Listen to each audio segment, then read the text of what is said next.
बिस्मिल्लाहिर्रहमानिर्रहीम। Dear students, कैसे हैं आप? तो जनाब, हम एक छोटी सी रिवीजन आपको एक एडिशनल ऐड प्रोवाइड करना चाह रहे हैं स्टडी के लिए कि बिज़नेस का, अगर इनकम फ्रॉम बिज़नेस का कोई न्यूमेरिक क्वेश्चन आता है तो आपने उसको किस तरह से हैंडल करना है, एक बात। दूसरा, इसी से आपको अंदाज़ा होगा इस रिवीजन से इंशाल्लाह ताला कि आपने जब रिवीजन करनी होती है तो असल में उसका एंगल क्या होता है, किस तरह चीज़ों को आपने प्रिसाइज करना होता है, किस तरह चीज़ों को आपने समराइज करके और शॉर्ट टाइम के अंदर फिर उनको रिवाइज करना होता है। मसलन जी, हेड्स ऑफ इनकम में आपको याद है, हम जब भी किसी हेड ऑफ इनकम का जिक्र करते थे तो हम कहते थे कि किसी भी हेड ऑफ इनकम में 4 चीज़ें तैयार करनी होती हैं। Number 1, scope. और हमने कहा कि यार एग्जाम में क्वेश्चन को देखने के लिए स्कोप आपको 2 एंगल से पता होना चाहिए। नंबर 1, क्या चीज़ें इंक्लूड होने जा रही हैं और क्या चीज़ें एक्सक्लूड होने जा रही हैं, ठीक है ना। यानी किसी भी हेड ऑफ इनकम में कौन कौन सी चीज़ें हैं जो शामिल होंगी या वो कौन कौन सी चीज़ें हैं जो शामिल नहीं होंगी। और दूसरा पॉइंट हमारा क्या होता था, डिडक्शंस। कौन कौन से एक्सपेंसेस अलाउड हैं या कौन कौन से एक्सपेंसेस अलाउड नहीं है। तीसरा हुआ करता था बेसिस ऑफ चार्जेबिलिटी, यानी क्या रिसीट बेसिस पर ये इनकम टैक्स होगी या के अक्रूवल बेसिस पर ये इनकम टैक्स होगी, ये भी आप देख रहे होते थे। फिर हम आगे चलते थे तो चौथी और आखिरी बात ये आती थी कि जनाब ये इनकम एनटीआर में जाएगी या एफटीआर में जाएगी। ये एक ओवरऑल खुलासा था हमारे किसी भी हेड ऑफ अकाउंट का, ठीक है ना। अब हम इनकम फ्रॉम बिजनेस की तरफ एक दफ़ा आते हैं कि इनकम फ्रॉम बिजनेस में समरी ऑफ बिजनेस इनकम में हमें मोटी मोटी बातें क्या थी जिनको आपने रिवाइज करना था। Number 1, inadmissible expenses. Number 2, assets से रिलेटेड कुछ बातें आ रही थी, ठीक है ना, फिक्स एसेट से रिलेटेड, नॉन करंट एसेट से रिलेटेड बातें आ रही थी, बैड डेट से रिलेटेड कुछ बातें आ रही थी। और फिर चौथी बात थी कुछ टैक्स क्रेडिट्स का जिक्र था। यानी एक अच्छे क्वेश्चन में, जब एक अच्छा न्यूमेरिक क्वेश्चन एग्जाम में आ रहा होता है, एक बैलेंस क्वेश्चन आ रहा होता है, तो उसके 4 बुनियादी इंग्रेडिएंट यही आपको नजर आ रहे होते हैं, ठीक है ना। ये 4 चीज़ों से मिलकर आपका कोई भी क्वेश्चन जो है वो तैयार हो रहा होता है। हम एक क्विक रिव्यू ले लेते हैं जनाब, 1 by 1 इन सारी बातों का। इनएडमिसिबल एक्सपेंसेस का, इनएडमिसिबल एक्सपेंसेस आपको पता है कि सेक्शन 21 इसको डील कर रहा था ना। अब सेक्शन 21 में आपने पढ़ लिया, सारा समझ लिया। अब बिफोर एग्जाम आपको सिर्फ चंद बातें समझ आनी चाहिए सेक्शन 21 की। नंबर 1, सबसे पहले आना चाहिए कि कौन कौन से एक्सपेंसेस उसने डिसअलाउ कर दिए थे, ठीक है। कुछ एक्सपेंसेस थे जो डिसअलाउ हो गए थे। मसलन अगर उनकी एग्जांपल लें तो जैसे उसने कहा था tax, rate, cess, deduction at source, ये सारी चीज़ें डिसअलाउ हो जाएंगी। फाइन एंड पेनल्टी के बारे में बात हुई थी कि फाइन एंड पेनल्टी डिसअलाउ हो जाएगी अगर गवर्नमेंट रूल्स, लॉज, रेगुलेशन हम तोड़ेंगे तो। लेकिन अगर बिजनेस के कोई रूल्स, लॉज हैं, वहाँ में कोई फाइन पेनल्टी लग गई है तो वो डिसअलाउ नहीं होगी। पर्सनल एक्सपेंसेस बिजनेस में डिसअलाउ हो जाएंगे। कैरिड टू रिजर्व, अगर कोई आप रिजर्व क्रिएट कर रहे हैं, प्रोविजनिंग कर रहे हैं, तो ये सारी चीज़ें आपको डिसअलाउ हो जाएंगी। सेक्शन 21 कुछ चीज़ें इस तरह की डील कर रहा है। कुछ चीज़ें सेक्शन 21 आपको डिसअलाउ कर रहा है इस बेस पर कि उनकी नेचर पर उसे एतराज़ नहीं है। ये सारी चीज़ें वो थी जिनकी नेचर पर उसे एतराज़ है कि इस नेचर के एक्सपेंसेस आपको अलाउ नहीं होंगे। कुछ एक्सपेंसेस ऐसे हैं उसने कहा हमें इन पे कोई एतराज़ नहीं है, लेकिन अगर आपने सामने वाले का टैक्स ना काटा तो फिर हम आपको अलाउ नहीं करेंगे, ठीक है ना। मसलन expenses on which tax deduction is required and not deducted, वो कहता है फिर हम आपको ये अलाउ नहीं करेंगे, ठीक होगी बात। तीसरी बात उसने कहा था कि कुछ एक्सपेंसेस वो हैं जिनका बैंकिंग चैनल से ट्रांजैक्ट होना ज़रूरी है, हमें उसकी नेचर पे कोई एतराज़ नहीं है। आपने टैक्स काट लिया, ये भी ठीक हो गया, लेकिन इसके बावजूद आप ये पेमेंट जब करेंगे तो इसको थ्रू बैंकिंग चैनल होना चाहिए, क्रॉस चेक से होनी चाहिए। इस तरह की, जैसे इसकी एग्जांपल वो सैलरी की थी कि अगर सैलरी 25,000 से एक्सीड कर रही है तो it should be through cross check, ये हमने पढ़ा था। फिर इसी तरह से single account head exceeding 2,50,000, transaction exceeding 25,000, इनका क्रॉस चेक से पे होना ज़रूरी है, बैंकिंग चैनल से पे होना ज़रूरी है। फिर इसी तरह से आखिरी बात आ रही थी, कुछ स्पेसिफिक प्रोविजंस थी सेक्शन 21 में जो किसी बिजनेस, स्पेसिफिक बिजनेस को डील करती थी। मसलन उसके अंदर एक एग्जांपल आपके पास आ सकती है, selling expenses in excess of 10% of the sale of pharmaceutical companies. किसी और कंपनी पे कोई एतराज़ नहीं है सेक्शन 21 को, लेकिन फार्मास्यूटिकल कंपनी के अगर expenses, selling expenses 10% of the sale से ज़्यादा हो गए तो वो अलाउ नहीं होंगे। 10% तक अलाउ होंगे, ओवर एंड अबव अलाउ नहीं होंगे। अच्छा जी, फिर एक बात एओपी के अंदर आ रही थी कि वो पार्टनर की सैलरी, पार्टनर की पेमेंट, वो आपको अलाउ नहीं होगी। तो अब असल में इस फेज पर आपको सेक्शन 21 को इस तरह देखना चाहिए कि यार 4 तरह के एतराज़ात कर रहा है सेक्शन 21। एक, कुछ नेचर ऑफ एक्सपेंसेस पर उसे एतराज़ है।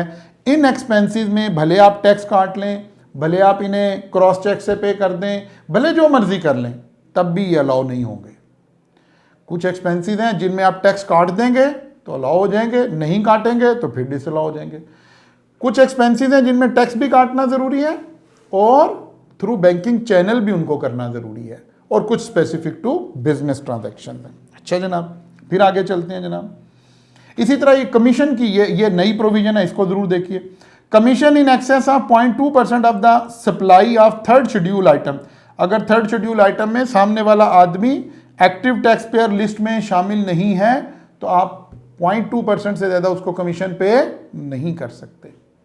ये वो मोटी मोटी प्रोविजंस हैं जिनसे आपको रिवीजन में, क्विक रिवीजन के जरिए से आपको इसको लेकर आगे चलना चाहिए। अच्छा जी, अब ये मैंने आपसे बात की कि हम 1 बाय 1 इन सारी ट्रांजैक्शंस को देखने जा रहे हैं, इन सब एरियाज को। इनएडमिसिबल एक्सपेंसेस मैंने आपसे डिस्कस कर लिए। अब मैं आपके साथ एसेट्स की डिस्कशन करूंगा, फिर बैड डेट की करूंगा, फिर क्रेडिट्स की बात करूंगा और फिर आपके साथ एक न्यूमेरिक क्वेश्चन डिस्कस करूंगा। अच्छा जनाब, एसेट्स के बारे में आपको पता है कि जो टेंजेबल एसेट्स थे हमारे, डेप्रिसिएबल एसेट्स थे हमारे, वो 2020 जून 2020 के बाद उसकी 2 कैटेगरीज बन गई थी। एक को हमने ग्रुप ए एसेट कहकर क्लासेस में पढ़ा हुआ है, ये वो एसेट्स हैं जो 30 जून 2020 तक परचेज हो गए हैं, और एक वो एसेट्स हैं जो इसके बाद परचेज हो रहे हैं। जो ये एसेट्स हैं 30 जून 2020 तक वाले, इनके ऊपर कोई पुराना एसेट खरीदा हुआ था, अब आप बेचने जा रहे हैं, या डेट मेंशन है, इससे पहले वाली डेट मेंशन है, तो कैसे लेकर चलना है? Depreciation will be charge on opening WDV, number 1। Number 2, rates are provided in third schedule. Third schedule में रेट इसके लिखे हुए हैं।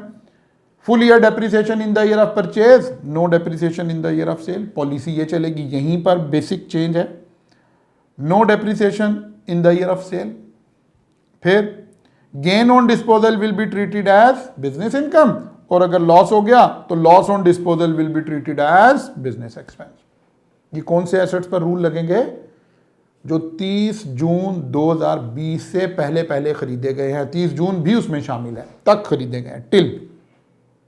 अच्छा जी, दूसरे एसेट्स कौन से? जो 1 जुलाई 2020 के बाद परचेज किए गए हैं। वो तमाम एसेट्स जो 1 जुलाई 2020 के बाद खरीदे गए हैं उन्हें हम ग्रुप बी के एसेट्स बोलते हैं, ठीक है ना। इन एसेट्स की क्या खास बात है? Depreciation will be charge on WDV, rate third schedule में गिवन है। 50% depreciation in the year of purchase, very important, 50% depreciation and 50% depreciation in the year of sale. Clear है ना बात? ये gain on disposal will be treated as business income, loss जो है वो expense बन जाएगा। तो फर्क क्या आया जनाब? ग्रुप ए की कैटेगरी के एसेट्स में और ग्रुप बी की कैटेगरी के एसेट में क्या फर्क क्रिएट हुआ? ये फर्क क्रिएट हुआ, डेप्रिसिएशन का फर्क है, पहले साल की डेप्रिसिएशन। ग्रुप ए के एसेट में full year depreciation in the year of purchase, no depreciation in the year of cell.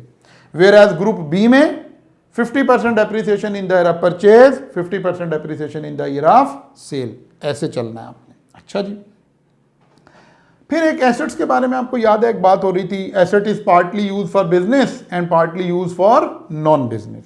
इसके अंदर हमने क्या किया था? 2 हिस्सों में इसको पढ़ा था। During the life of the asset हम क्या अकाउंटिंग ट्रीटमेंट, टैक्स की ट्रीटमेंट रिक्वायर्ड है? Depreciation will be calculated as per routine. Normal way से आप डेप्रिसिएशन लेंगे। नॉर्मल वे का क्या मतलब हुआ? ग्रुप ए का एसेट है तो ग्रुप ए के रूल लगाओगे, ग्रुप बी का एसेट है तो ग्रुप बी के रूल लगाओगे। बात समझ आ रही है ना? अच्छा, बिजनेस प्रपोर्शनेट ऑफ डेप्रिसिएशन क्या मतलब? आप अपोर्शनमेंट कर देंगे, जितना बिजनेस में इस्तेमाल है उतनी डेप्रिसिएशन अलाउ हो जाएगी, रिमेनिंग डेप्रिसिएशन डिसअलाउ हो जाएगी। WDV will be calculated by deducting total depreciation, allowed भी डिसअलाउड। ये बड़ी अहम बात है, रिकॉल करें आप, लेक्चर्स के अंदर हमने इस बात को बड़ा फोकस किया हुआ है, आपको ज़रूर इस बात का पता होना चाहिए, ठीक है ना। मसलन एक एसेट है, 1 लाख रुपए का एसेट था, 15% इसका डेप्रिसिएशन का रेट था, तो क्या हुआ? 15,000 डेप्रिसिएशन आ गई। अब अगर ये 50% बिजनेस में यूज होता है तो 50% डेप्रिसिएशन अलाउ हो जाएगी, 50% डिसअलाउ हो जाएगी। लेकिन जब हम WDV कैलकुलेट करने लगेंगे उस वक्त 15,000 पूरा माइनस कर देंगे इसमें से। ये बात आपको समझ आ रही है ना? और जब हम इस एसेट को सेल करेंगे eight the time of disposal, अच्छा हमारा तो सारा टैक्स पढ़ाने का जो तरीका है हम इसी तरह फ्लो चार्ट्स के ज़रिए से समझ रहे होते हैं, सेक्शंस को समराइज करके और उसको लेकर चल रहे होते हैं। जो बच्चे मेरी क्लासेस के हैं यकीनन वो इस टेक्निक से वाकिफ़ हैं कि हम इस तरह से चीज़ों को लेकर चल रहे होते हैं। तो डिस्पोजल के टाइम पे क्या होगा, WDV of the asset will be increase by the amount of depreciation allowed on account of disallowed on account of non business use. यानी ये जो डिसअलाउड डेप्रिसिएशन की थी ये वापस ऐड हो गई और गेन और लॉस इसके बाद रिवाइज वाली पर आया। और आपको पता है ये वाली बात हमारी फेवर में गई है, गवर्नमेंट की फेवर में नहीं गई। इसका फायदा हमें हो रहा है, इससे गेन कम होगा। यानी during the life of the asset depreciation disallow होती रही, लेकिन at the time of sale वो जितनी डिसअलाउ हुई डेप्रिसिएशन थी वो भी आपको अलाउ हो गई, तो आपको बेनिफिट हो गया।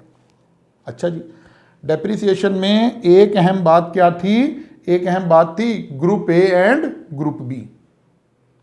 Group A full year depreciation in the year of purchase, no depreciation in the year of sale. Group B 50% depreciation in the year of purchase, 50% depreciation in the year of sale. यहां हम खड़े थे, ऐसे ही है ना? Okay. फिर दूसरी अहम बात आई, asset is partly use for business partly for non business. ये बात भी हमें रिवाइज हमने कर ली, थोड़ा सा क्विक रिवीजन कर ली। फिर depreciation of passenger transport vehicle not plying for hire, याद है ये बात? क्या प्रोविजन थी जी? यहां भी दो हिस्से हैं, लॉ दो बातें कर रहा है। ड्यूरिंग द लाइफ क्या होगा? वो कहता है जी हम एसेट की जो भी कॉस्ट होगी उसको रिस्ट्रिक्ट कर देंगे 25 लाख रुपए पर, 2.5 मिलियन पर। अच्छा जी, लेकिन जब हम उसे बेचेंगे एसेट को eight the time of disposal, disposal proceeds भी हम अपोर्शन कर देंगे। इसका भी हमें फायदा ही हुआ था, इसका भी हमें फायदा हुआ था। अगर आप मेरे वाले नोट्स को निकालेंगे तो इनमें से हर चीज की छोटी छोटी सी एग्जांपल बनी हुई है, इनको जरूर कर लें। जिस तरह का आजकल न्यूमेरिक फोकस क्वेश्चंस चल रहा है, पेपर चल रहा है, उसमें ये छोटी छोटी बातें आपसे पूछी जा सकती हैं, इसको हमें ज़रूर गो थ्रू कर लेना चाहिए। इसके बाद आ गया था जी adjustment regarding bad debts. Bad debt पे भी दो बातें हमने क्लासेस में बात आपसे की। नंबर 1, जो कुछ अकाउंट्स में बैड डेट से रिलेटेड हुआ उसे तो निकाल बाहर करें ना, reverse the effect of accounts. Accounting में जो भी इफेक्ट हुआ उसको रिवर्सल कर दें। मतलब कोई चीज़ इनकम डली हुई उसको भी निकाल दें, कोई चीज़ एक्सपेंस डला हुआ उसका भी रिवर्सल डाल दें। तो फिर करें क्या? Account for tax allowable bad debt. Tax allowable bad debt कैसे निकलते थे? ये हमने कहा था कि क्वेश्चन में ये 3 चीज़ें गिवन होंगी, यहां से निकालेंगे। मैं आपको निकाल के दिखाता हूं, जरा देखिए। ये हमने एक एग्जाम्पल उस वक्त क्लासेस में भी की है। सिनेरियो 1 क्या है? सिनेरियो 1 क्या है? बैड डेट हमने क्लेम किए थे 1.5 लाख रुपए के, कमिश्नर ने हमें 1 लाख रुपया अलाउ कर दिया। बाद में आने वाले साल में 60,000 रुपया रिकवर हो गया। इसी तरह option B, option C, option D. जो बच्चे मेरे पास नहीं पढ़ रहे, दायरा ये हम service to the student community ये लेक्चर अपलोड कर रहे होते हैं। आप वीडियो को यहाँ पॉज कर लीजिए, रोक लीजिए, आप इन एग्जाम्पल्स को नोट डाउन कर लें ताकि आपको समझ आए कि हमारी फिलॉसफी क्या थी, हम चीज़ों को लेकर कैसे चल रहे होंगे। अच्छा जी, इसकी कैलकुलेशन कैसे होगी? आइए जरा, ये 3 चीज़ें हमें गिवन होंगी क्वेश्चन में। बैड डेट क्लेम्ड, दूसरी चीज़ गिवन होगी बैड डेट अलाउड। इन दोनों का डिफरेंस ले लेंगे। मसलन मैं ऑप्शन 1 को कह रहा हूँ, 1.5 लाख में से मैंने 1 लाख माइनस किया, ये 50,000 की फिगर आ गई जिसका नाम है बैड डेट नॉट अलाउड। तवज्जो करें जरा कैसे निकल रही है। Bad debt not allowed. Bad debt not allowed कैसे निकलते हैं? बैड डेट क्लेम क्वेश्चन में गिवन होंगे, उसमें से बैड डेट अलाउड की फिगर ले लेंगे, माइनस करेंगे बैड डेट नॉट अलाउड। फिर हमेशा क्वेश्चन में एक गिवन चीज गिवन होगी बैड डेट रिकवर्ड। क्या मतलब हुआ? 50,000 रुपए के बैड डेट वो थे जो कमिश्नर पहले ही कह रहा था कि ये आपको रिकवर हो जाने हैं। बैड डेट नॉट अलाउड का मतलब ये है ना कि कमिश्नर ने ये व्यू लिया कि यार ये पैसे आपको मिल जाएंगे। रियलिटी में आपको 60,000 रुपया मिल गया, ठीक है? इसका मतलब है 10,000 ज्यादा मिल गया, कमिश्नर की एक्सपेक्टेशन से भी 10,000 ज्यादा मिल गया, तो ये 10,000 आपकी इनकम में चला जाएगा। वीडियो को पॉज करके इस पूरी को नोट डाउन कर लें।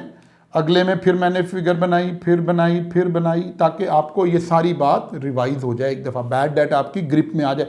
इन 4 केसेस से बाहर कोई बैड डेट की ऑप्शन नहीं है कि जो आ सकती हो एग्जाम में, ठीक है ना। इसको वीडियो रोक लें, यहाँ पे इसको देखना शुरू कर दें और वहाँ से इसको लेकर चलेंगे इंशाल्लाह। इसके बाद आ गया था एक आखिरी कॉन्सेप्ट था ट्रेडिंग लाइबिलिटी। ट्रेडिंग लाइबिलिटी का कॉन्सेप्ट क्या था कि ट्रेडिंग लाइबिलिटी जिस साल में अकर होती है लाइबिलिटी, उस साल आपको अलाउ कर दी जाती है on the basis of accrual. Accrual का मतलब है अभी आपने पैसे पे नहीं किए, लाइबिलिटी हमने पे कर, आपको टैक्स वालों ने अक्रूवल बेसिस पर अलाउ कर दी। अच्छा जी, अब अगले साल, एक साल तो वो था जिसमें वो अकर हुई, बैलेंस शीट डेट पर आपने पे नहीं की हुई थी, टैक्स वाले ने आपको टाइम दिया कि अगले साल पूरा है, पे कर दें, कोई ट्रीटमेंट नहीं है। अगला साल, दूसरा साल पे कर दें, तीसरा साल पे कर दें, चौथा साल अगर 4th ईयर के बाद भी वो लाइबिलिटी पे नहीं हुई तो कहते हैं कि फिर हम अनपेड अमाउंट को आपकी इनकम बना देंगे। मसलन 3 लाख की लाइबिलिटी थी, आपने 2 लाख पे कर दिया, 1 लाख रुपया जो था वो आपकी इनकम में ऐड हो जाएगा। बात समझ आ रही है? ओके, कौन से साल में? चौथे साल में।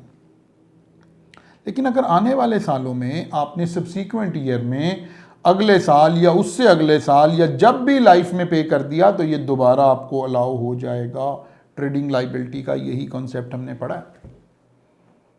बात समझ आ रही है?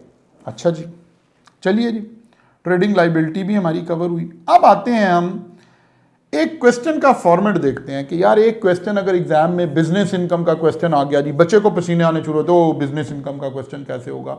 आप यहां से इस वीडियो को देखना शुरू करें कि बिजनेस इनकम का क्वेश्चन आपने कैसे करना है।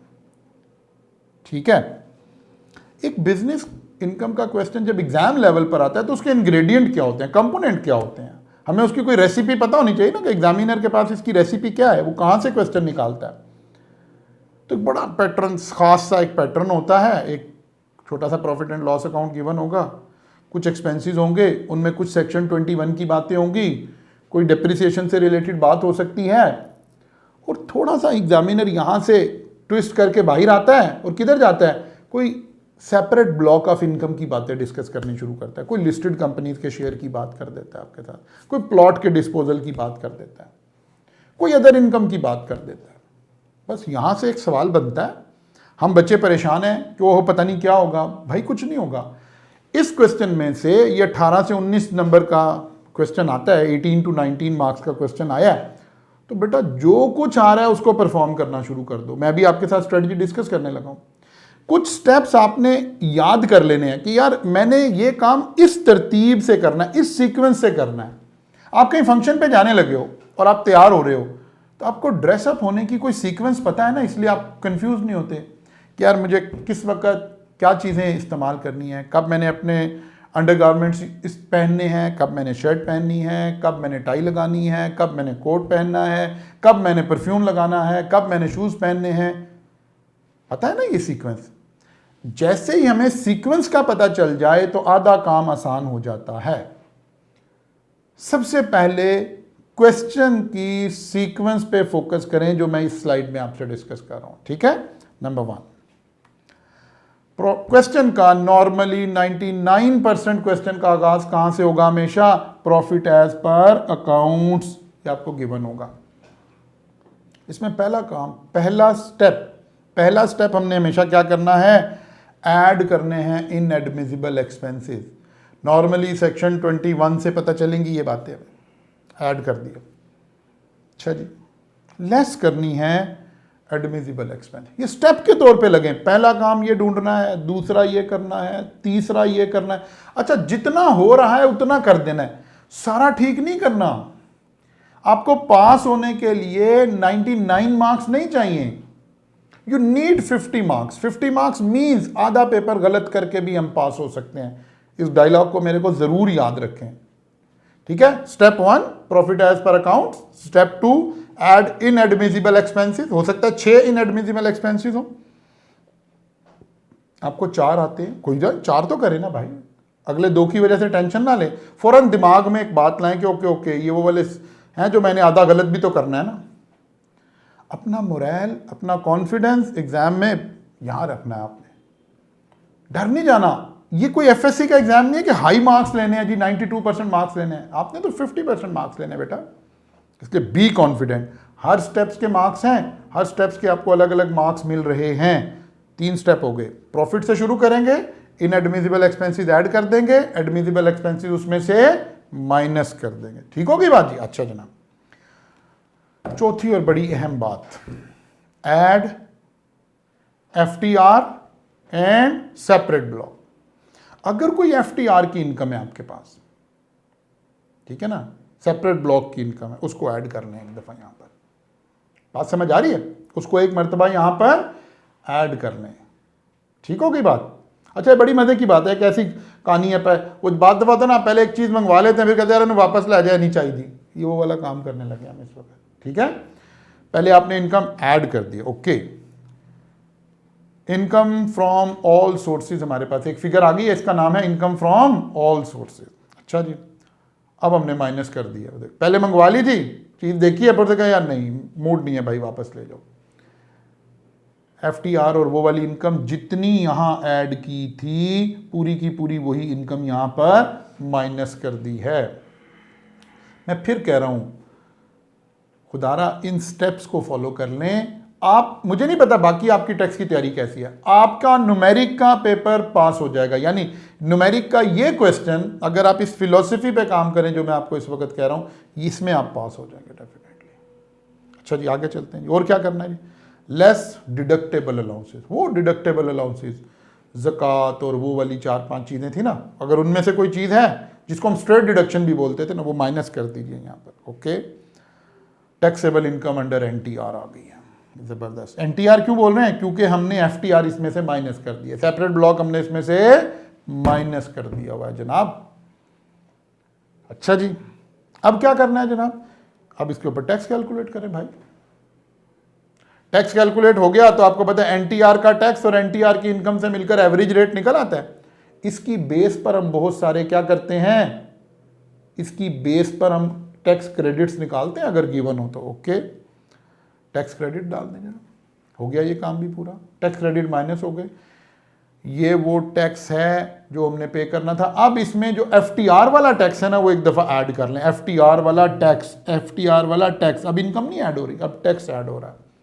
अच्छा जनाब, एफटीआर का टैक्स आ गया जी। और क्या करें जी भाई? अब आपने जो भी एडवांस टैक्स पे किया हुआ है, जो डिडक्शन एट सोर्स है, जो कस्टमर ने काटा हुआ है, वो सारे इसमें से माइनस कर दें। कहानी ख़त्म हो गई है। वीडियो को पॉज करके इसको नोट कर लो। बात समझ आ रही है? बात समझ आ रही है? ऐसे चलना है आपने। अच्छा सर, ऐसे कैसे होगा? करके दिखाएं तो चलें जनाब, आ जाएं जनाब, करके दिखा देते हैं। तो स्प्रिंग 2021 का क्वेश्चन पकड़ते हैं जी, पास पेपर का ही क्वेश्चन पकड़ते हैं, लेटेस्ट अटेम्प्ट का क्वेश्चन पकड़ते हैं, ताकि आपको समझ आए कि अच्छा यार क्या होने जा रहा है और कैसे चीज़ों को देखते हैं। देखिए जी, Mohammad Asghar owns an industrial undertaking under the name and style of Asghar and company AC, which is engaged in the business of manufacturing pharmaceutical product। मर गए भाई, क्या हुआ? ओ भाई, उस इंडस्ट्री का जिक्र आ गया जिसके बारे में कुछ खास प्रोविजंस भी हैं। फार्मास्यूटिकल, आपके ध्यान में फौरन आना चाहिए कि यार इस इंडस्ट्री की कोई खास प्रोविजन तो नहीं है सेक्शन 21 में या कहीं भी? तो बिल्कुल है। Following information is available for the year ended 31 December 2021। Okay, अब ये एक स्टैंडर्ड क्वेश्चन का तरीका है। वो में टर्नओवर दे देगा, कॉस्ट ऑफ सेल दे देगा, ग्रॉस प्रॉफिट दे देगा, ये चीज़ें करते करते प्रॉफिट बिफोर टैक्स। वो अभी मैं आपसे कह रहा था कि क्वेश्चन का आगाज कहाँ से होता है? प्रॉफिट बिफोर टैक्स से होता है। अच्छा जी, अब क्या करना है जी? यहाँ तक तो आपने घबराना कोई नहीं है। ये वो वाला घबराना नहीं है जो आजकल मशहूर हुआ है, ठीक है ना? वो वाला घबराने नहीं, वो वाला अब आप घबराएं जनाब, खुल के घबराएं, ठीक है ना? उसमें तो अब घबराने में कोई गुंजाइश ही नहीं रह गई। ये कोई दूसरे वाला घबराना नहीं है। यहाँ इसलिए नहीं घबराना कि बेटा आपको 50 मार्क्स चाहिए, 51 भी नहीं चाहिए। 50, मेरा ये डायलॉग याद कर लें, 51 भी नहीं चाहिए। हर चीज़ का ज़िया अच्छी बात नहीं होती। हमारा मजहब हमें ये भी सिखाता है ना कि चीज़ें ज़ाया नहीं करनी चाहिए। तो भाई क्यों 70 मार्क्स लेने हैं भाई, ऊपर वाले सारे ज़ाया हैं, 50 लेने हैं, ठीक है। अच्छा जी, चलिए जी क्वेश्चन पे आगे चलते। पहली एडजस्टमेंट आ गई जी, additional information. Cost of sale, cost of good sold include, cost of good sold कितनी है, 217,197,000। वो कहता है इस अमाउंट में क्या शामिल है, रॉ मटेरियल ऑफ 7.8 मिलियन। उसके अंदर एक रॉ मटेरियल हमने खरीदा 7.8 मिलियन का। Know with holding tax was deducted at the time of payment. वो कहता है कि विद होल्डिंग टैक्स कोई नहीं कटा। आपको याद है सेक्शन 21 हमें कह रहा था कि अगर रॉ मटेरियल पे विद होल्डिंग टैक्स ना कटे तो इसका 20% डिसअलाउ कर देंगे, 80% अलाउ हो जाता था। याद है ये provision, okay. Know with holding tax deducted. हमारे ध्यान में फौरन एक प्रोविजन आनी चाहिए कि यार कौन सी प्रोविजन है जिसके तहत मैंने इसको हैंडल करना है। तो कौन सी प्रोविजन थी, section 21, any expenditure from which the person is required to deduct और collect tax under income tax ordinance 2001 unless the person has paid. वो कहता है टैक्स कटना चाहिए। फिर इस अब एग्जामिनर देखें ग्रेजुअली प्रोविजंस, प्रोविजो, उनमें से सवाल लेने लग गया है। याद है मैंने आपको हमेशा कहा कि थोड़ा डेप्थ में हमने चीज़ों को देखना है, थोड़ा अंडरस्टैंडिंग लेनी है बेहतर अंदाज से। यहां एक था unless this class shall not exceed 20% of the purchase of raw material and finished goods, provided that disallowance in respect of the purchase of raw material and finished good under this class shall not exceed 20% of the purchases of goods। वो कहता है 7.8 million का आपने सारा नहीं मुंह उठा के डिसअलाउ कर देना। वो कहता है इसका 20% डिसअलाउ कर देना, बस। नहीं समझ आई, आ गई है, ओके चलिए बड़ी अच्छी बात है जनाब। इसका मतलब है 7.8 मिलियन का 20% डिसअलाउ में चला जाएगा, ओके।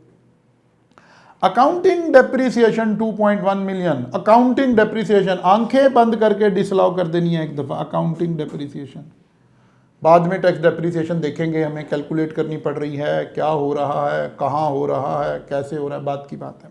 अच्छा जी, provision for slow moving, provision not allowed, direct not allowed. याद है ना, स्लो मूविंग प्रोविजन, कोई भी प्रोविजन है, कोई भी रिजर्व क्रिएट हो रहा है, वो तो डिसअलाउ नहीं होना था। अब मुझे ईमानदारी से बताएं, इस 3 बातों में से अगर आपको क्वेश्चन का फॉर्मेट याद है, आपको याद है कि मैंने क्वेश्चन कहाँ से शुरू करना है, प्रॉफिट एज पर अकाउंट्स। उसका पहला काम क्या करना है, इनएडमिसिबल एक्सपेंसेस, इसका 20% इनएडमिसिबल कर दें। 1.2 मिलियन की सारी डेप्रिसिएशन अनएडमिसिबल कर दें। प्रोविजन फॉर स्लो मूविंग को इनएडमिसिबल कर दो। भाई आप आगे ये मार्क्स ही ले रहे हैं ना आप, ये तो ड्रॉप बाय ड्रॉप मार्क्स आपके पास आ रहे हैं, आप आगे चलते जा रहे हो। आप क्या करते हो, टोटलिटी ऑफ द क्वेश्चन को सोचकर परेशान होना शुरू हो जाते हो। नहीं, आपके दिमाग में स्टेप होना चाहिए, स्टेप में से जो चीज़ समझ आ रही है करते जाएंगे। खुदा ना खास्ता कोई नहीं समझ आ रही होगी तो कोई बात नहीं, देख लेंगे। सारे नंबर तो लेने भी नहीं है, 50% मार्क्स लेने हैं। अच्छा जी, चलिए हमें 2 बातें पता चली हैं कि कॉस्ट ऑफ गुड सोल्ड में 3 चीज़ें वो हैं जिसमें से कुछ पोर्शन डिसअलाउड हो रहे हैं, हम इसे डिसअलाउड में डाल देंगे। अच्छा जी, फिर वो कहता है एडमिनिस्ट्रेटिव एंड डिस्ट्रीब्यूशन एक्सपेंसेस में भी कुछ चीज़ें पड़ी हैं। क्या चीज़ें पड़ी हैं, वो कहता है 6,76,500 paid to a local hotel for holding Eid मिलन party of employ and their families. अच्छा, कहीं आपने एक आपको याद है, मैं अक्सर एक बात कहता हूँ, क्या लिखा है क्या नहीं लिखा है। कहीं पढ़ा हमने सेक्शन 21 में कि जनाब ईद मिलन पार्टी नहीं करनी, पारी हो रही है नहीं करना, ये तो कहीं नहीं लिखा ना आपने। पार्टी तो हो सकती है, अगर बिजनेस करवा रहा है तो बिजनेस एक्सपेंस है ना भाई, बिजनेस में ऐसे होता है। हम अपने एम्प्लॉयज़ के साथ ईद मिलन कर रहे हैं, कोई एनुअल डिनर कर रहे हैं, कोई चीज़ सेलिब्रेट कर रहे हैं, कोई बात नहीं है। इसका मतलब है ये डिसअलाउ नहीं है, ये तो अलाउड एक्सपेंस है, इस पर खामोशी इख्तियार करनी है, एग्जामिनर को बताना है कि ये अलाउड है, मुझे धोखा ना दो। फिर वो कह रहा है 1.235 million rupees, 12,35,000 paid as penalty. हमारे कान फौरन खड़े होने चाहिए कि क्या होने जा रहा है। लेकिन पेनल्टी की प्रोविजन, मेरे वो लेक्चर याद करें, मैंने कहा था बारीकी की प्रोविजन है। दो तरह की पेनल्टीज हैं, एक वो पेनल्टीज हैं जो गवर्नमेंट के रूल्स लॉज रेगुलेशन हम तोड़ते हैं, लॉ कहता है ये पेनल्टी आपको लॉएबल एक्सपेंस नहीं है। इसमें कौन सी चीज़ें फॉल करती हैं? कोई SECP की पेनल्टी, कोई FBR की पेनल्टी, कोई एनवायरमेंटल मिनिस्ट्री की पेनल्टी, कोई हेल्थ मिनिस्ट्री की पेनल्टी, ये सारी वो पेनल्टीज हैं जो आपको अलाउ नहीं हैं। लेकिन वो कह रहा है यार ये तो एक कस्टमर के साथ कोई हमारा रिलेशन हुआ था और हमें आपस में शायद हमने टाइम पे नहीं चीज़ दी या उसकी क्वालिटी के मुताबिक लैब की मुताबिक चीज़ें नहीं हुई, ये तो कस्टमर की, ये तो कॉन्ट्रैक्ट एक्ट की पेनल्टी है। This penalty is not imposed by government, ये तो आपका कॉन्ट्रैक्ट आपस में था। ये पेनल्टी तो अलाउड वाली पेनल्टी थी, ये वाला एक्सपेंस भी अलाउड वाला एक्सपेंस था, ये भी अलाउड थी। पहले ही चीज़ें अलाउड हैं, इसका मतलब है इनका कुछ करने की हमें ज़रूरत नहीं है। अच्छा जी, एनी फाइन पेनल्टी पेड, ये वाली प्रोविजन हमने देखी, हमने कहा यार ये, मैं फिर आपको एक थॉट देना चाहता हूँ। मुझे ये बताइए इसमें कौन सी वो बात है कि जो एग्ज़ाम में आ गई है और आपको पता नहीं है, जो आप कर नहीं सकते हैं, जो आपसे होगी नहीं। ज़रा सोच, करेज तो करें, हिम्मत तो करें। इन दिनों में आके ना आप पता क्या करते हैं, आप सोच लेते हैं मर गए मर गए मर गए मर गए मर गए मर गए, वो भाई नहीं भर गई। ये सवाल है ना, अभी आखिरी अटेम्प्ट का सवाल डिस्कस हो रहा है, वो भाई कहाँ चीज़ आ गई ऐसी कि जिसमें आप मर गए हैं। अच्छा जी, चलिए जी और आगे चलते हैं। 2.3 million paid as donation to hospital established by the local government। Donation पर हमें क्रेडिट वगैरह की तरफ से देखेंगे कुछ मिलेगा कि नहीं। डोनेशन एज ए एक्सपेंस, ज़कात as a expense, charity as a expense तो अलाउ नहीं होती। इनमें से कोई चीज़ स्ट्रेट डिडक्शन में जा सकती है, किसी चीज़ के ऊपर टैक्स क्रेडिट मिल सकता है, लेकिन ये एज ए एक्सपेंस अलाउ नहीं हो सकती। इसका मतलब है इसको ऐड बैक होने की ज़रूरत है। कोई बात समझ नहीं आ रही? अच्छा जी, आ रही, चलें, बड़ी अच्छी बात है, आगे चलते हैं जी। Marketing expenses include a reward of 500,000। Reward was paid in cash to one of the salesman for exceeding his sales target. एक प्रॉब्लम है, रिवॉर्ड देने में कोई प्रॉब्लम नहीं थी, पेड इन कैश ने एक प्रॉब्लम क्रिएट कर दी है। इसका मतलब है डिसलॉ हो जाना चाहिए, ठीक है ना। Okay, any expenditure in respect of sales promotion. अच्छा, ये फार्मास्यूटिकल भी है, यहां हमें यह भी देखना चाहिए कि सेल्स प्रमोशन 10% से ज़्यादा ना हो जाए। तो इस क्वेश्चन में 10% से ज़्यादा नहीं हो रहे, इस वजह से आपको नज़र नहीं आ रही है बात, ठीक है ना। वरना आपको पता है कि ये सवाल फार्मास्यूटिकल कंपनी का है, इसकी सेल्स प्रमोशन 10% ऑफ टर्नओवर से ज़्यादा नहीं हो सकती थी। लेकिन एग्जामिनर इधर गया नहीं है, लेकिन याद रखना ये आने वाली अटेम्प्ट में जा भी सकता है। अदर इनकम इंक्लूड, वो जो मैं कह रहा था कि बाद में वो अदर इनकम में कोई चीज़ डाल देता है, किसकी, FTR की, सेपरेट ब्लॉक की। देखें क्या किया उसने, वो कहता है जी डिविडेंड मिला है 1,74,000।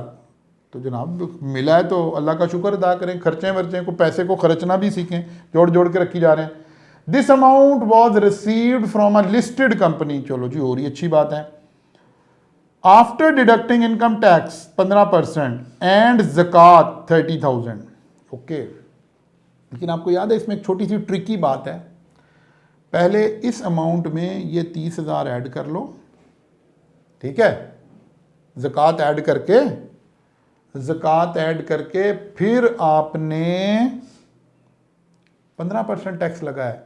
इसका मतलब है इन दोनों को अगर मैं ऐड कर लूं, 1,74,000 जमा 30,000, इसको ग्रॉसअप करना पड़ेगा ना असल अमाउंट पर जाने के लिए। इन दोनों को पहले ऐड करके इसे ग्रॉसअप करेंगे, 0.85% से डिवाइड करेंगे, फिर उसका 15% टैक्स लगेगा। ये मैं भी समझा भी देता हूं आपको दोबारा भी। अच्छा जी, gain of ₹6,60,000 6,60,000 on sale of share in Akash private limited in November. 60% of the share are owned by federal government. Federal government की वजह से ये भी लिस्टेड की डेफिनेशन में चली गई। लो जी, एक बात सुने, पूरे सवाल में एक ये जगह है जहां आकर कहीं ये लगता है कि यार अच्छा हाँ, यहाँ कहीं बच्चा ज़रा सा फ्रिक्शन में आ गया होगा, हल्का सा फंस गया होगा। बात समझ आ रही है? चले, ये दो बातों को फिलहाल आप अज्यूम करें कि सर ये तो नहीं पता लगा एग्ज़ाम में बैठ के, तो कोई बात नहीं भाई, 19 नंबर का सवाल आया है, ये 2 या 3 नंबर की बातें हो रही हैं, आप 16 नंबर, 17 नंबर, 15 नंबर फिर भी लेने के काबिल हैं, तो टेंशन किस चीज़ की है। अच्छा जी, चलें जी, अगर अगर अगर ऐसे ही है, अगर ऐसे ही है तो फिर देखते हैं जनाब। इसके बाद क्या आ रहा है जी, other information. What are the other information? A second hand plant was imported from France at a cost of 2.5 million. Withholding tax of 1,50,000 was detected at import stage. The plant was installed in the month of September 2021. AC incurred 3,75,000 on the installation of the plant. Okay. एक plant आपने second hand खरीदा है, second hand के लफ्ज़ से हम आमतौर पे हमारा ध्यान चला जाता है इस पे इनिशियल अलाउंस नहीं मिलेगा। नहीं नहीं नहीं नहीं नहीं, वो सेकंड हैंड पाकिस्तान का था। बाहर से अगर सेकंड हैंड आ रहा है तो उस पर तो मिलेगा ना। ओके, फिर उसने यहाँ कई चीज़ें लाई। उसने कहा जी एक टैक्स कट गया, ये तो विद होल्डिंग टैक्स है, एडवांस टैक्स है, ये तो जब हम आखिर में टैक्स लाइबिलिटी निकालेंगे वहाँ से माइनस कर लेंगे। ओके, 3,75,000 हमारी कॉस्ट में ऐड हो जाएगा, इंस्टॉलेशन तो ऐड हो जाएगी। पहले इस पे लेंगे फर्स्ट ईयर अलाउंस और उसके बाद इसके ऊपर नॉर्मल डेप्रिसिएशन लेंगे।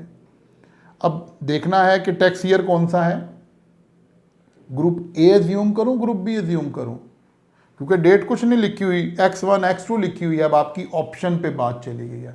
आपने कहा सर ग्रुप बी एज्यूम करते हैं, क्योंकि नई प्रोविजन तो ये है ना, गर्मा गर्म समोसों की तरह गर्मा गर्म प्रोविजन से इसको सॉल्व करने की कोशिश करते हैं। ओके, चलिए बताता हूं।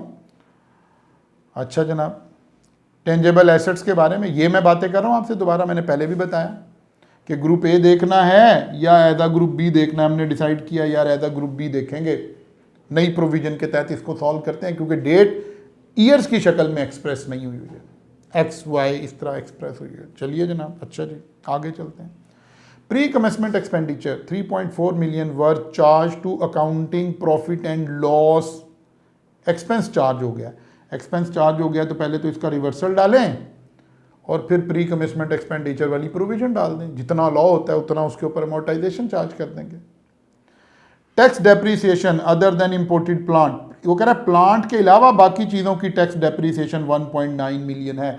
अकाउंटिंग डेप्रीसिएशन आप क्या कराए थे, डिसअलाउ कराए थे, टैक्स डेप्रीसिएशन अलाउ कर देंगे, उस इंपोर्टेड प्लांट वाले को अलग से अकाउंट फॉर कर लेंगे। नहीं समझ आई? आगे चलिए। इसके बाद फिर उसने कहा जी income tax deducted by the customer. कुछ लोगों ने हमारा टैक्स काट लिया है 14 लाख रुपया, ये भी हमारा एडवांस है, और 2 लाख रुपया ये भी हमारा एडवांस है। एक हमारा प्लांट के टाइम पे टैक्स कट गया था, वो भी हमारा एडवांस है। आप देखें पूरे 19 नंबर के सवाल में कहीं ऐसी बात नज़र नहीं आती कि यार कोई आप फंस जाओगे, कुछ हो जाएगा, फलां हो जाएगा, कुछ नहीं हो जाएगा। भाई रिक्वायरमेंट लिखी हुई, तो फिर क्या करना है तो भाई उस फॉर्मेट को ध्यान में रख के अप्लाई करना शुरू करना है। देखें फॉर्मेट में पहली बात लिखी थी कि प्रॉफिट एज पर अकाउंट से शुरू कर दो, ये हमने 1000 में फिगर ले ली, 24,68,000 हमने लिख दिया। ऐड कर दें इनएडमिसिबल एक्सपेंसेस। पहला इनएडमिसिबल एक्सपेंसेस रॉ मटेरियल था, उसका 20% डिसअलाउ करना था। 7.8 मिलियन का 20% लेके 15,60,000 ऐड बैक कर देंगे। ठीक है ना, अब क्योंकि हम पढ़े हैं मैं क्विकली कर देता हूँ। अकाउंटिंग डेप्रिसिएशन आंखें बंद करके ऐड बैक कर देंगे, डिसअलाउ कर देंगे, बिल्कुल ठीक है। Provision for slow moving 1.8 million बिल्कुल डिसअलाउ कर देंगे, आप समझ आए हैं। एक्सपेंडिचर ऑन ईद मिलन पार्टी ये अलाउड है। अच्छा हमने यहाँ लिखे इसलिए हैं एग्जामिनर को पता चले कि हमारा दिमाग काम कर रहा है, हम सस्ता नशा नहीं करते, हमें पता चल रहा है कि भाई ये बातें अलाउ हैं, ये डिसअलाउड है, हमें ये बात समझ आ गई थी जी। अच्छा जी, पेनल्टी पेड टू कस्टमर ये भी अलाउड थी, हमने यहाँ इसीलिए लिखी है कि हमारे ऊपर सस्ते नशे का दामन खराब ना हो। डोनेशन एक्सपेंस नहीं होती, डोनेशन एक्सपेंस नहीं होती। डोनेशन के ऊपर क्या मिलता है, या क्रेडिट मिलता है या स्ट्रेट डिडक्शन मिलती है, वो देखना पड़ता है कौन से वाली डोनेशन आ रही है। लेकिन फिलहाल हमने डिसअलाउ किए जा रहे हैं चीज़ों को। और क्या है जी, installation charges for imported plant, हमने ये भी एक्सपेंस आउट कर दिए थे ना, तो ये तो कैपिटलाइज होंगे, इसे तो प्लांट में ऐड करेंगे, इसलिए ये एक्सपेंस किया हुआ था, इसको भी निकाल दिया वहाँ से। अच्छा जी, reward paid in cash, cash की वजह से। ओके, तो जनाब हमारे पास प्रॉफिट बढ़कर 86,35,000 हो गया डिसअलाउंसेस की वजह से। तो फिर अगले पेज पर चले तो इसी 86 लाख से हमने फिर दोबारा शुरू किया जी। अब क्या करना है, लेस करना है। नेक्स्ट स्टेप आ गया एडमिसिबल एक्सपेंसेस। सबसे पहले amortisation of pre commitment expenditure 34 lakh वाला, उसका कर दिया। अच्छा जी, फिर जी टैक्स डेप्रिसिएशन 1.9 मिलियन, बिल्कुल ठीक हो गया जी। फिर जी इंस्टॉलेशन ऑफ इंपोर्टेड प्लांट, अब वो देखें 25 लाख वो और 3,75,000 ये, इसके ऊपर हमने फर्स्ट ईयर अलाउंस लिया, इनिशियल अलाउंस लिया, ये आ गया। इसमें से माइनस किया 25 लाख और ये माइनस, ताकि ओपनिंग WDV आ जाए, उसके ऊपर 15% और उसके ऊपर 50%, क्योंकि हमने इसको ग्रुप बी का एसेट माना है ना, अजम्पशन हमने ली कि ग्रुप बी का है, तो जनाब 50% depreciation in the year of purchase वाला रूल लगा दिया। अब मुझे बताएं इसमें कौन सी ऐसी चीज़ आ रही है कि जो मर जाएंगे हम वहाँ और हमने पहले नहीं की हुई और जनाब ये हो गया और वो हो गया। तो भाई ज़रा थोड़ा हिम्मत कर लो, यही टाइम है नर्वस सिस्टम को अपने को ज़रा कंट्रोल में रखने का। Dividend received from A listed company 1,74,000 minus कर दिया। गेन ऑन शेयर 6,60,000, इसको भी माइनस कर दिया, चेक कर लो इसको, 6,60,000। अच्छा जी, डिविडेंड इनकम, अब वही एक दफ़ा ऐड और एक दफ़ा माइनस वाला काम हो रहा है, ठीक है। टोटल इनकम हमारी आ गई 77 लाख रुपया। क्लियर हो गई बात? अच्छा जी, अब फिर 77 लाख से शुरू करते हैं जी। क्या करना है जी? Less separate block of income minus कर देते हैं, 2,40,000 और 6,60,000, ठीक है। अच्छा जी, डिडक्टेबल अलाउंसेस, ज़कात पे की थी, NTR की इनकम आ गई। बात समझ आ रही है? इसके ऊपर टैक्स कैलकुलेट कर दिया, एवरेज रेट आ जाएगा, इन दोनों से एवरेज रेट निकल आएगा। सिंपल स्टेप रिपीट हो रहे हैं, अब कुछ नहीं हो रहा। अच्छा जी, तो फिर टैक्स क्रेडिट ले लेते हैं डोनेशन के ऊपर जनाब, हायर ऑफ टू वो लगा के ये आ गया जी डोनेशन, ये टैक्स हमने पे करना है जी। कितना टैक्स आ रहा है NTR पर? 10,44,740। अच्छा जी, चलें इसकी वर्किंग करते हैं। 10,74,000 किया है, पहले क्या पे किया? कोई हमारा एडवांस टैक्स पे हुआ है? कहता हाँ जी, एक तो 36,000 वो कटा था, कहाँ पर? Dividend per. एक 99,000 था, 14 लाख, एक 11 लाख था। टैक्स पेड 2 लाख एक पे हुआ था क्वेश्चन में, 14 लाख एक हुआ था और 36,000 एक हुआ था। ये सारे माइनस कर दें, 1.5 लाख एक हुआ था वो इंपोर्ट की स्टेज पर। तो जनाब रिफंड लेना है आपने गवर्नमेंट से। टैक्स देने कौन कौन से थे? दोबारा ये जरा एक मिनट, 10,40,000 NTR की इनकम का टैक्स था और ये FTR की इनकम का टैक्स था, ये भी FTR की। हमने टोटल गवर्नमेंट को 11,79,740 टैक्स देना था, जिनमें से 2 लाख एक दे दिया है, 14 लाख एक दे दिया है, 36,000 एक दे दिया है, 1.5 लाख एक दे दिया। हमने तो ज़्यादा पैसे दे दिए भाई, तो गवर्नमेंट से 6,06,260 रुपया वापस मांग लेंगे। बात समझ आ रही है? इस अटेम्प्ट को यहाँ क्लोज करके सवाल को, लेक्चर भी आज की रिवीजन का ख़त्म हो रहा है। ये कौन सी अटेम्प्ट थी? स्प्रिंग। अब 2021 की दूसरी अटेम्प्ट के क्वेश्चन को पकड़ें, फिर 2020 की अटेम्प्ट के दोनों क्वेश्चन कर लें। ये अगले 4 घंटे का काम है। स्ट्रेटजी लगाएं, पहले फॉर्मेट आपको पता हो कि जनाब फॉर्मेट क्या चलेगा, कैसे चलना है। मैं देखता हूँ कैसे आपका क्वेश्चन न्यूमेरिक वाला आपकी ग्रिप में नहीं आता, लेकिन उसके लिए ज़रूरी है कि थोड़ा सा आपके अंदर मेंटली दमखम मौजूद हो, फॉर्मेट आपके जहन में हो। वीडियो को रोककर फॉर्मेट को दोबारा देख लें। ये स्प्रिंग 2021 है, आप ऑटम का भी क्वेश्चन सॉल्व करें। अब अगर मुझे टाइम मिल गया मैं शायद उसको भी अपलोड कर दूं, ठीक है ना। तो फॉर्मेट को जहन में रखें, फॉर्मेट ये फॉर्मेट था। अब आप देखें पूरा क्वेश्चन इस फॉर्मेट के गिर्द घूम रहा था। तो wish you all the best of luck जनाब। अगर इंशाल्लाह मैं कोशिश करूंगा, सेल टैक्स का भी एक थोड़ा सा अच्छा न्यूमेरिक मैंने तैयार किया हुआ आपके लिए, वो भी इंशाल्लाह 1-2 रोज़ में अपलोड करने की कोशिश करूंगा, अल्लाह ने चाहा तो। आप मेरे लिए भी दुआ करें, मैं आपके लिए दुआ कर रहा हूँ। बेस्ट ऑफ लक जी, अच्छी सी तैयारी करें, ऐसे रिवीजन करें, प्रिसाइज करें चीज़ों को और लेकर चलें जी। अल्लाह हाफिज़।